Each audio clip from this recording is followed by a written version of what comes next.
So instead we sit and we wait for God to do God's thing, and then we will react to that. Gladys, 5 doors up the street from me, she drove this gigantic behemoth beast of a car, a Buick from the 80s, from, I don't know, some huge car that you really should have a building permit to park. A cavern. She drove a cavern around. The Buick died. It must have been 20 years old. She took it somewhere, died, came back, went and bought a car. The economy is not real good in California, so they're selling cars to old ladies. The old ladies should not be driving. But Gladys is in the mid-80s. Okay, what kind of car should she own? She should own another Buick. No offense to Buick.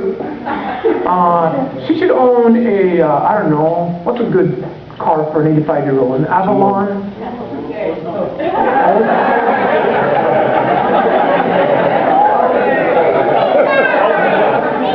How clever, old movie.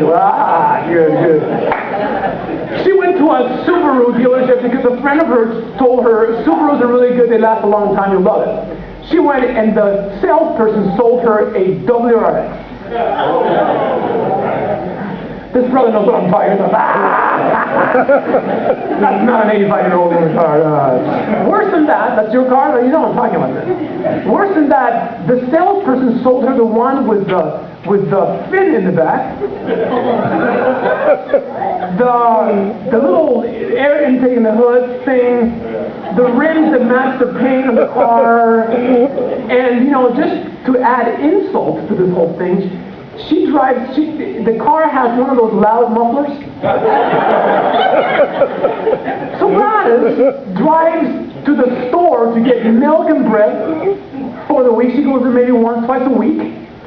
And she drives to her bingo night, or bunko, or whatever she plays, in her WRX. She drives by, never brakes 40 miles per hour. She never gets on the highway because that's dangerous. Surface streets all the way there. Drives her WRX. You know what a WRX is made for? I'll tell you. This brother can tell you also. But I'll tell you what happened to me when a student said, "Hey, Pastor Sam, you want to go on a ride on my new WRX?" And I made the mistake of saying, "Yes, let's go." I got in his car with him, and this thing is not a car. It's a little rocket with wheels on it made for hormonally poisoned teen boys who don't care about life or other people's safety. He drove around corners so hard that I actually was pushing against the side of the car, hanging on to the seat, shouting things, "Slow down! I have children!" Yeah, I dug holes into the seat, thinking the whole time about the psychopathic Japanese engineers who would do this, wondering if they tested all of the stresses they could be put on the frame of this car. We were about to break apart going around some corners. But that's what the car is made for.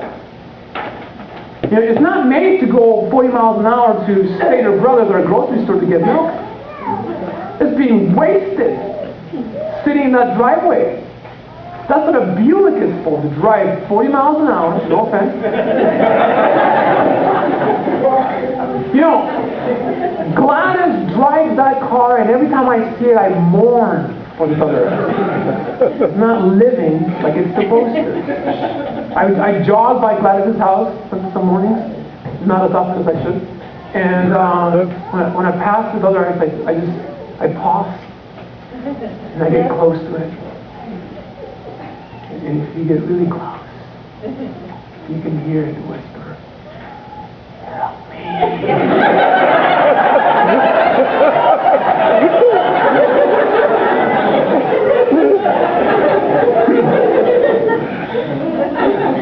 Free me. He's not made to last 15 years. He's made to last 4 or 5. He's made to just break apart in 4 years. But he'll die a happy life knowing that it was driven by a 19-year-old like crazy. Do you sometimes wonder if that's what's happening to your life. Like you're sitting in some driveway, waiting for life to happen. Or maybe you wonder, is this it?